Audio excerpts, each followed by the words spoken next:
राजनीतिक दुकान बंद होने का डर है, उनके खुजली हो रही है। पंची लड़िए, सरपंची लड़िए, जनपद लड़िए, जिला लड़िए और विधानसभा आ रहा है उसको भी लड़िए। चुनाव के बाद जनप्रतिनिधियों के यहाँ 13-13 लाख जो फेंके गए, जो जाके जनपद सदस्यों के यहाँ पैसे फेंक के आया था। सर, जैसा कि ये आपका जो अगस्त क्रांति मंच का जो स्थापना दिवस रहा है, प्रथम रहा है, तो इसमें जिस तरीके से लोगों के जो आरोप है कमेंट के माध्यम से मिलते हैं कि युवाओं का उपयोग करके राजनीति में अच्छे पदों में जाने का प्रयास लगातार किया जा रहा है, तो इसमें क्या सच्चाई रहेगी? एकदम वो जो कमेंट करते हैं तो सही है, यही तो हर मंच में अगस्त क्रांति के माध्यम से बोला जा रहा है। हाँ, वो जो दलाल टाइप के नेता हैं, जिनकी दलाली बंद होने का, जिनकी राजनीतिक दुकान बंद होने का डर है, उनके खुजली हो रही है। अगस्त क्रांति मंच हर मंच से बोल रहा है कि युवा राजनीति में आए, युवा राजनीति में भागीदारी लें, युवा चुनाव लड़ें, केवल जिंदाबाद कहने की मशीन न रहे। और उसके परिणाम रहे कि कई युवा चुन के आए हैं तो उनको डर है, और वो दलाल टाइप के लोग जो कुछ नेताओं के गुलाम हैं वो इस तरह की बात करते हैं। ये तो खुला मंच है, प्रेरित किया जा रहा था युवाओं को कि अगस्त क्रांति के हर युवा को 1 साल से बोला जा रहा है कि आप पंची लड़िए, सरपंची लड़िए, जनपद लड़िए, जिला लड़िए और विधानसभा आ रहा है उसको भी लड़िए। सर, एक दूसरा सवाल लगातार बना है, जैसा कि 5वां जो बिंदु है शपथ पत्र संकल्प पत्र के रूप में, उसमें कहा जाता है कि जो फैक्ट्रियां हैं उसमें हम लोकल स्तर के लोगों को 70% हम देंगे।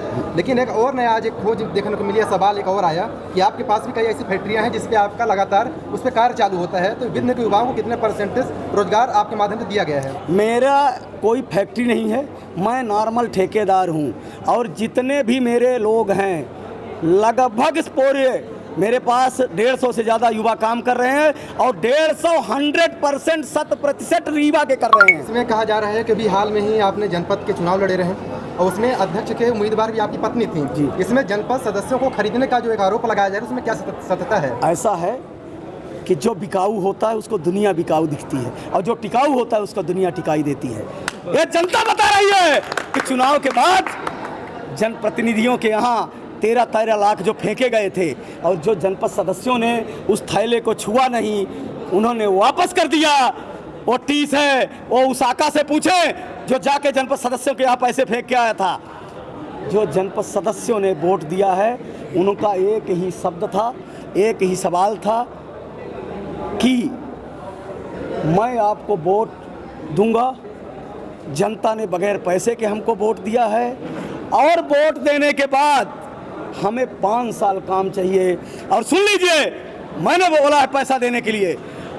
जनप्रतिनिधि जितने भी नई गढ़ी जनपद के जनपद सदस्य हैं, उनके जनपद क्षेत्र में हर बेटी के शादी में एक टीन डालना और 5,000 रुपये देने का घोष की बात की गई है जनपद सदस्यों से। 5 साल की बात की गई है, पूरा सुनिए। जो बात की है, घूस दी गई है, उन्हें घूस दी गई है कि जो आपके जनपद की परफॉर्मेंस की राशि आएगी 100% आपको मिलेगी, जिसे आप ले जाके अपने जनपद में खर्च करेंगे। एक घूस देने की बात की गई है। उन गद्दारों को बता दो कि उनको घूस देने की बात की गई है कि अपने द्वारा कमाए हुए पैसे से भी हर जनपद के जनपद सदस्य के क्षेत्र में काम करने के लिए 1 लाख रुपए सालाना अलग से देने की बात की घूस की गई है। एक घूस देने की बात की गई है और कोई प्रूफ बता दे कि किसी जनपद सदस्य ने पैसा लिया है। कुंज बिहारी तिवारी का ITR निकलवा लिया जाए और उनके भी ITR 5 साल पहले 7 साल के निकलवा लिए जाएं, जिन्होंने जनप्रतिनिधि के तौर पे काम किया है। जनप्रतिनिधि आप नई गढ़ी के हैं, उन जनपद सदस्यों से पूछिएगा जो 5 साल जनपद सदस्य रहते जनपद की बैठक में नहीं गए। उन्होंने प्रचार किया है मेरा और उन जनपद सदस्यों से जाके बोला है कि आप 5 साल स्वाभिमान सम्मान से जाना चाहते हैं। मैंने घूस की बात की है कि एक तरफ वो लोग हैं कि जिस तरह से शादी के वक्त मोहर का उपयोग किया जाता है और शादी होते ही ले जाके गड्ढे में डाल दिया जाता है, और एक तरफ मैं हूं कि अपने जनपद सदस्यों को सर की पगड़ी की तरह 5 साल रखूंगा। और पहले दिन जो जनपद सदस्य गए उनसे पूछिए कि जनपद अध्यक्ष और जनपद सदस्य बराबर बैठे। एक चौथा सबसे बड़ा गंभीर आरोप पत्रिका पेपर के द्वारा लगाया गया था कि लड़ुआ पंचायत में जिस शपथ समारोह हो रहा था सरपंचों का, उसमें जो सरपंच जो रही है अर्चना द्विवेदी, उनके जो जेठ थे, तो आपने एक अलग से शपथ देने की बात की है। इसको पत्रिका ने कहीं कहीं से उसको देखिए मैंने पत्रिका के जो लोग हैं उनसे बात भी की। शपथ ग्रहण, एक बात तो बता दूं कि झूठ को किसी सबूत की जरूरत नहीं होती और सत्य को भी नहीं होती। मैं जब उस पंचायत में पहुंचा हूं, शपथ ग्रहण हो चुका था, मैं भी पहुंचा था, वो अध्यक्ष महोदया भी पहुंची थी। शपथ ग्रहण हो चुका था, उद्बोधन शपथ नहीं होता, और वहाँ पे हमें मंच पे बोलने का अवसर दिया गया और हमने और वहाँ के लोगों ने ये शपथ ली। वो शपथ जो होती है जनप्रतिनिधि वाली हो चुकी थी। ये शपथ हर ग्रामीण के कर्तव्य है, हर क्षेत्रवासी का है। हम लोगों ने ये शपथ ली है कि एक लड़ुआ आदर्श पंचायत बने। तो क्या आप और हम शपथ नहीं ले सकते?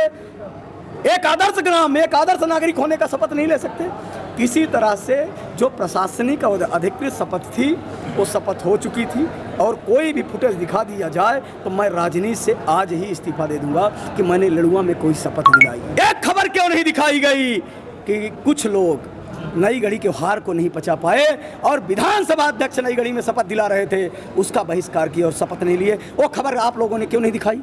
18 जनप्रतिनिधियों ने नई गढ़ी में शपथ ली, 7 ने नहीं लिया, उस खबर को आपने क्यों नहीं दिखाया? तो सवाल, आप समाज का दर्पण है, पत्रिका और पत्रकार समाज का आईना है। मैं चाहता हूं कि अगर मेरे चेहरे पे कोई दाग है, शीशा दिखाता है, उसी तरह से एक प्रहरी की तरह, एक चौकीदार की तरह, एक CID की तरह, एक पुलिस अफसर की तरह आप निरंतर हम लोगों को बात करें, क्रियाकलाप को बात करें, नई गढ़ी के हर जनपद पंचायत को बात करें, हर कार्य योजना को बात करें। उसके लिए आपको खुला निमंत्रण है और मैं यही चाहता हूँ। तो अभी आपने सुना अगस्त क्रांति मंच के संयोजक कुंज बिहारी तिवारी। अगर मैं बात करूं अभी फिलहाल ये जो अभी एक बहुत बेहतर जो आयोजन किया गया था ये अगस्त क्रांति मंच यानी फर्स्ट कहूं तो स्थापना दिवस का था, और इस स्थापना दिवस में कई बातें यहाँ पर देखने को मिली जो कि आप फिल्म में भी देख सकते हैं कि किस तरीके से जो इनका संकल्प रहा है, इन संकल्पों पर कितना अमल हुआ है।